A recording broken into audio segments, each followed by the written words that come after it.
Ce journal, le Conseil des ministres s'est réuni aujourd'hui sous la présidence du Premier ministre, le Dr Navin Ramgoolam. Il a été question de la mise en exécution du projet de barrage à Bagatelle. Ces développements infrastructurels permettront de stocker quelques 13,2 millions de mètres cubes d'eau à Maurice.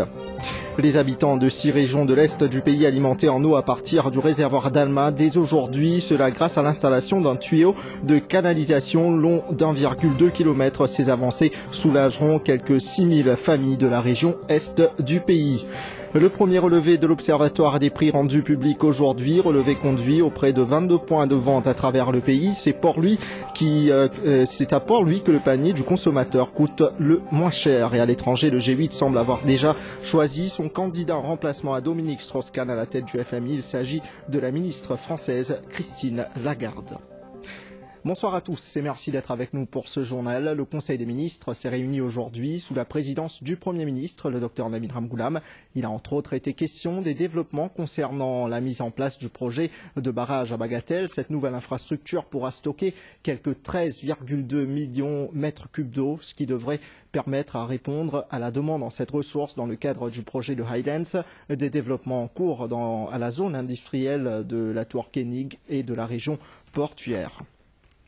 Et toujours dans l'objectif de faire face à la sévère pénurie d'eau qui sévit actuellement, les autorités continuent à prendre des mesures pour assurer une distribution adéquate de cette ressource à travers l'île. Ainsi, à partir d'aujourd'hui, les habitants de 6 régions de l'Est sont alimentés en eau à partir du réservoir d'Alma. Les travaux de canalisation de la rivière Verdun au réservoir d'Alma ont pris fin. Ces développements soulageront plus de 6000 familles au total. Cette source d'eau avait pour rappel été identifiée la semaine dernière par les officiers de la CWA. Les travaux pour desservir ses habitants ont duré 6 jours au total. Les précisions avec Manisha Djouti. Cette source d'eau de la rivière Verdun soulagera désormais les habitants des régions de quartier militaire, l'Espérance, Up et l'eau d'Agotière, Nouvelle Découverte et Verdun, qui étaient autrefois alimentés en eau par le réservoir de Marovakwa. Plus de 6000 familles sont concernées par cette mesure. Il s'agit ainsi de l'installation d'un tuyau long d'1,2 km pour canaliser l'eau de la rivière Verdun vers le réservoir d'Alma. Effectivement, Marovakwa existe 36% de l'eau. Alors l'idée c'est que nous devons diminuer la quantité de l'eau qui nous prend depuis Marovakwa. Normalement, nous prenons 110 à 120 000 m3 par jour. Et là, nous avons déjà diminué à 70 000 m3 par jour. Alors, nous pouvons également les autres bandes sources alternatives pour qui, nous faire ça de l'eau qui existait dans Marovakwa là durer plus longtemps possible. C'est pourquoi là, nous mettons une source de l'eau à Verdun, dans la rivière Alma, qui est de l'eau de très bonne qualité, il précote la source. Alors, nous pouvons chlorler, nous pouvons avoir dans un grand réservoir qui est trouvé là, à côté. Et ça, c'est un step que nous prenons, qui nous permet 2300 m3 de l'eau dans ce réservoir là, qui pour aider la région de l'Avenir, Saint-Pierre, d'Agotière et quartier militaire. L'eau a été chlorée ici au réservoir d'Alma avant qu'elle soit distribuée aux foyers concernés. Pour les habitants de la région de Dagotière, c'est en plus pour la distribution d'eau. Nous sommes bien contents, nous gagnons de l'eau, ça tire là, parce que nous-mêmes près là, moi tout ça tire là, quand on est installé, moi tout ça bien bon. Hier, moi tous autres testé ça, moi on a guetté, moi tout ça bien bon. De bon travail, ils ont fait. Demain, les officiers de la Central Water Authority cibleront la région d'Hermitage-Saint-Antoine où la rivière d'Hermitage sera réorientée vers le réservoir de Côte-d'Or. Et dans le domaine de l'éducation, le Conseil des ministres a pris connaissance du document intitulé Grammaire créole mauricien qui a été réalisé par l'Académie créole mauricien dans le cadre de l'introduction de la langue créole comme matière optionnelle dans les écoles. Ce document définit les structures et l'utilisation des mots créole mauriciens selon des règles linguistiques. Cela devrait ainsi aider les formateurs à mettre en place des outils pédagogiques pour la formation des enseignants de cette langue qui seront affectés dans les écoles. La grammaire créole mauricien a été officiellement lancée le 25 mai dernier. Autant pour les décisions prises par le Conseil des ministres pour l'instant. Nous retrouverons un peu plus tard Claudette Geoffroy pour plus de précisions à ce sujet. Cette bonne nouvelle pour les consommateurs, le tout premier relevé de l'Observatoire des prix a été rendu public aujourd'hui par la Consumer Protection Unit du ministère de la Protection des consommateurs. Ce relevé a été effectué auprès de 22 points de vente à travers le pays et concerne plus d'une soixantaine de produits. D'après ce relevé, le district de Flac vend le panier de 60 produits choisis à plus cher et des 9 districts du relevé, c'est Port-Louis qui est le moins cher. Sachez que par ailleurs, que ce communiqué peut être consulté sur le site du ministère de la Protection des consommateurs. Les détails avec Sarah Renaud. Le tout premier relevé de l'Observatoire des prix du ministère de la Protection des consommateurs concerne 9 districts, 22 points de vente et 60 produits. 40 de ces produits représentent des produits alimentaires et d'hygiène les plus fréquemment consommés. 10 autres produits représentent les produits frais et locaux et les derniers 10 produits représentent des produits variables qui sont mis en promotion pour influencer le consommateur. Un relevé que vous trouverez sur le site du ministère et bientôt ce relevé sera affiché dans les endroits publics. Nous pouvons attendre, faire des 3 relevés pour que nous gagnions une indication, ce n'est pas le prix là qui m'a fait évoluer. Brand, c'est ça qui nous observons, qui il y a beaucoup plus de brands, de beaucoup de produits qui peut-être pas fréquemment achetés, mais qui là, et qui pas nécessairement brand les associés avec qualité. Donc nous pouvons penser qu'avec le temps, un consommateur, pour bien capable, de qualité plutôt que de brand. Pour le ministre de tutelle Michael Sikuen, ce relevé, qui est inspiré du modèle de l'Observatoire des prix à La Réunion, sera bénéfique aux consommateurs car désormais, chaque mois, le consommateur aura une idée des prix de tout un panier de produits qu'il consomme avant même de se rendre au supermarché. Le prix est visible maintenant, parce qu'avant, tu faisais dans un point de vente pour trouver. Maintenant, il est visible à travers Internet, même en dehors de Maurice, vous pouvez trouver à travers l'Internet. Donc, bien sûr, ça m'a un point de vente là. Comment je peux trouver ce ban prix visible, je peux faire un maximum pour casser les prix de plus en plus. À La Réunion même, nous finissons trouver que ban prix finit baisser avec ça. Un relevé qui est basé sur l'observation des officiers de la Consumer Protection Unit dans les supermarchés de l'île. Nos rôles là, nous pouvons collecter ban prix pour capable analyser, pour connaître qui côté peut vendre meilleur marché. Nous pouvons prendre des données pour ce ban prix qui peut vendre à l'heure que nous pouvons prendre ban prix, c'est ban prix qui nous peut prendre là-dedans. Donc, parfois nous avons des qui en promotion, donc c'est bien le prix qui nous peut prendre au moment. C'est ça qui compte, au moment de visiter. Et pour votre information, le panier des 60 produits choisis se vend plus cher dans le district de Flac, soit à 4 564 roupies en moyenne, alors qu'à Port-Louis, le panier se vend à 4 343 roupies en moyenne seulement.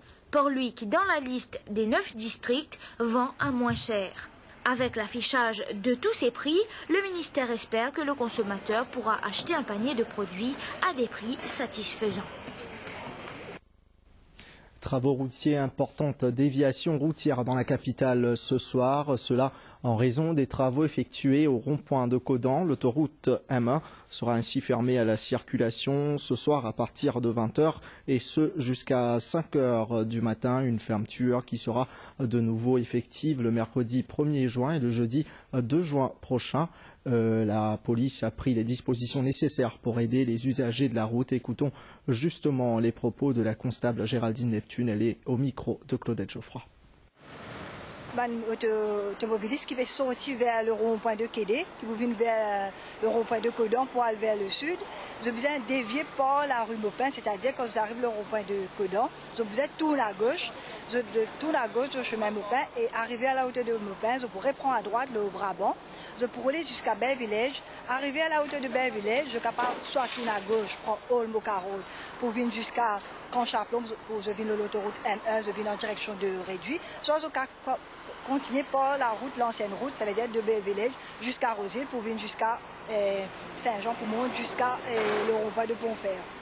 Donc, il y a des policiers qui sont là sur place, qui pour guider les automobilistes, la route à suivre, et puis il y a des panneaux aussi qui sont sur place pour indiquer des indications pour que vous connaissez quelle limitation de vitesse qu'ils ont besoin de rouler, arriver à la hauteur du rond-point de Codan. Autre chose, ceux intéressés par une carrière dans le secteur du tourisme à Maurice peuvent dès demain se rendre à l'école hôtelière Sog à Étang-du-Val à Eben. Organisé avec le soutien de la MITD, l'événement regroupe plusieurs partenaires opérant dans ce domaine à Maurice. Beaucoup de personnes ce matin à Eben. Voyez le compte-rendu de Tassim Ajmal. La MITD veut offrir à ses étudiants une plateforme dont l'objectif majeur est d'offrir l'opportunité à tout un chacun de rencontrer leurs futurs employeurs du secteur du tourisme, de l'hôtellerie et des loisirs. Par le biais d'apprentissage ou par des cours de formation, on essaye de maintenir la qualité de notre personnel par des stages qui sont faits tous les ans et de recruter, de former les nouveaux que nous recrutons. Pour les visiteurs, surtout les étudiants, ce job fair est un moyen de nouer les contacts. Les étudiants peuvent offrir une opportunité qui nous capable de travail, que ce soit de l'hôtel, opérateur, après nous faire un cours, même ceux qui passent le cours ici, il y a un certificat, mais ça n'est pas pour nous beaucoup, vu que nous sommes capables de travail, nous remplissons une formulaire ici même, mais il faut bien aider nous dans le culture. On me demande les jeunes entertainment, le côté animation sportive et artistique, et mon fils se situe là-dedans. L'équipement, comme 80 travail demain, et pas juste moi, il y a un jeune qui est venu, qui a un travail sur. Nous venons plusieurs domaines qui sont dans l'hôtellerie et nous venons pour le futur qui nous peut faire après. Le président de la MITD a parlé du développement d'un centre de langue. Selon lui, cette démarche répond au plan du ministère de l'Éducation concernant l'extension des différents types de cours. Nous avons plus de 60 cours à plein temps. Nous avons 200 cours à temps partiel. Nous sommes reconnus dans le monde. Nous travaillons avec les États-Unis, Cisco. Nous travaillons avec la France et Yves Saint-Quentin. Nous travaillons aussi avec Canada. Alors, au niveau de la qualification, il n'y a pas de problème. Autant que moi, je suis capable de rassurer tout le monde, les qualifications de la MITD sont reconnues et pour tout le temps être reconnues. Était aussi présent pour la cérémonie d'ouverture son Excellence Jean-François Debelle, ambassadeur de France à Maurice. Conférence de presse conjointe des ministres du Travail mauricien et bangladais à Port-Louis cet après-midi. Kander Mosharraf Hossein a exprimé sa satisfaction quant aux bonnes conditions de travail existant à Maurice pour les ouvriers bangladais. Shakil Mohamed a lui parlé du protocole d'accord qui sera bientôt signé entre les deux pays, protocole qui concerne le recrutement des travailleurs bangladais. Compte rendu de Claudette Geoffroy. Au terme d'une visite de 5 jours à Maurice, le ministre du Travail du Bangladesh, Mosharraf Hossein, a remercié le gouvernement pour le soutien apporté aux travailleurs bangladais qui vivent, selon lui, dans de bonnes conditions à Maurice. I have seen people, they are working with full heart content. They are satisfied. Not a single complaint I heard from them. Not because that they didn't like to complain in front of the employer, no. We are talking in Bengali and we could talk in private. So these are the people who are very well settled. Le ministre Shakil Mohamed a lui parlé du recrutement des travailleurs bangladais.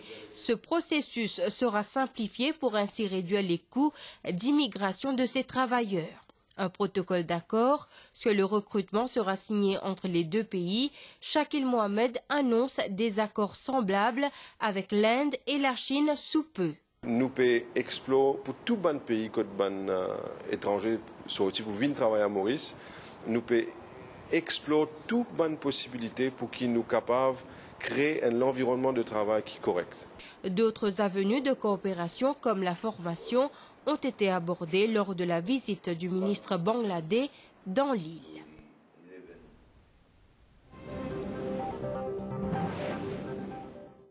Mesdames et messieurs, bienvenue à Courts Carnival Lottery. Pour tout achat chez Courts jusqu'au 8 août, participez à notre grande loterie. Et vous pourrez gagner une voiture flambant neuve chaque mois. Pendant 3 mois, vous pourrez rentrer chez vous dans la pétillante Cherry QQ Free ou dans le super photon SUP 4x2 ou même